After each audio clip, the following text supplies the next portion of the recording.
So I pull open my case, as you can see right there, disconnect everything, pull the motherboard out, and I think, well, while I have it out of the case, I'll just sit it on top of the case, hook up the bare necessities, which is my main 24 pin power and my 8-pin EPS 12 volt power, and pop my video card in there. You can see my GTX 280 is happily humming along, blowing out tons of heat, just sitting at idle. Little damn nuclear powerhouse that it is, but I love it. Anyway, so got it sitting up on top of the case, insulated. You know, I've got a piece of cardboard here and some foam underneath it. And pop all 4 sticks into the slots. These are my G-Skill, my original memory. And I'll be damned if the thing does not power right up. Boots no problem. As you can see, it sees all my memory, all 8 gigs. So, the only thing I can figure is that the motherboard was grounding out against the case somewhere, or hell if I know. So I'm going to sit here and fiddle with it some more, and I guess if it acts okay, I'll reinstall it back in the case, and we'll see if it still I'll check for situations where it might be grounding out against the case.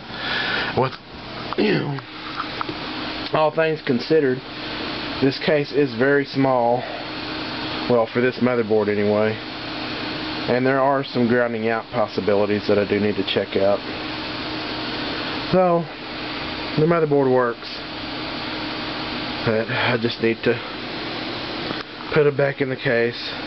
Now while we're here, let's have a look at the BIOS screens.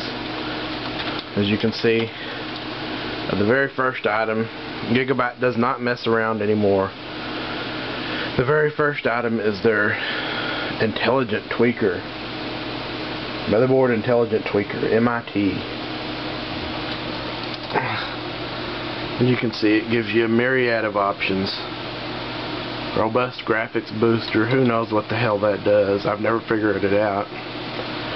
Near as I can figure, it must change the PCI Express frequency, but you know, who knows for sure. Of course, clock ratio is obvious.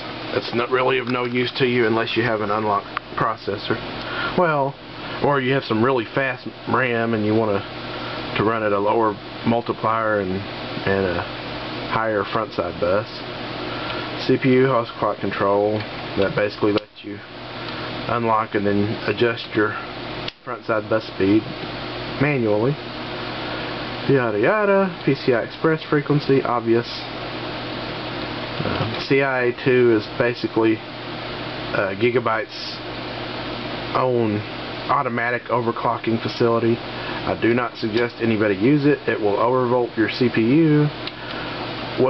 Provide way too much voltage for your CPU, way too much for your RAM, way too much for your Northbridge. It's better for you to learn and adjust everything on your own. Advanced clock control gives you some more options. There's definitely no lack of options here. Advanced timing control. You can control each channel of the memory individually, which is nice.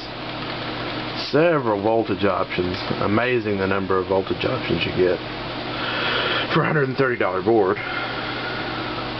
So, actually my RAM voltage is a little bit too high. This memory says 1.8 to 1.9, so I'll leave it at 1.92. CMOS features, everybody knows what this menu's for. Won't bore you with that. Advanced BIOS, we know what that allows you to change your hard drive boot priority. Smart monitoring, all that good stuff. Integrated peripherals does exactly what it says. Let you control the USB ports, parallel ports, serial ATA ports. Power management, we know what that does. Let you see it though. PNP, PCI IRQ assignment. That menu looks a little bare, doesn't it? But that's because this board only has 2 PCI sockets, 2 PCI slots. Remember, the rest of them are PCI Express. PC health status gives you all your temperatures and fans. I'm going through the process of reinstalling everything back into my case again. Just want to point out one of the cons about this board. The only cons I can think of, but it is still kind of an important con for me. I'll show you here in a minute.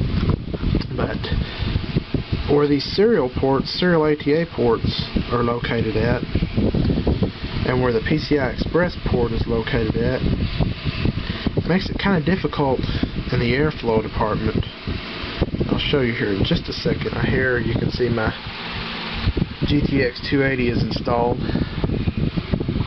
and I don't know if you can see that or not. There's my little flashlight. But those serial ATA cables are an awful close to that fan.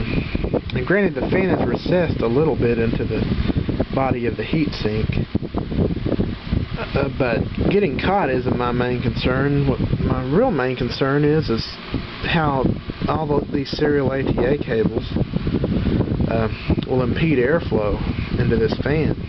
Because what the GTX 280 does, and most of the other big beefy cards nowadays, is it draws in air through the fan and blows it out the back of the card.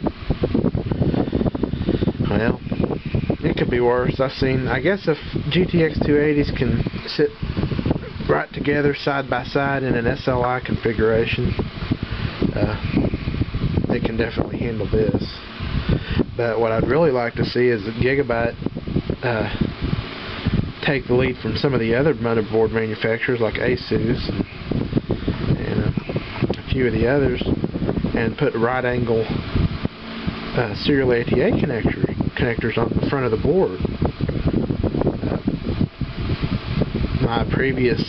The board I couldn't stand, but the EVGA, what was it, 750 SLI for the Win board, FTW, it had 90-degree serial ATA connectors on the front of the board, so it made keeping the serial ATA cables out of the way just a breeze. Now granted, this is only a $130 board, so you can't expect miracles, but with so many features, I don't understand why they didn't put the thought into where the serial ATA cables were located. But this is a minor gripe, very minor gripe. I don't want to overstate it too much.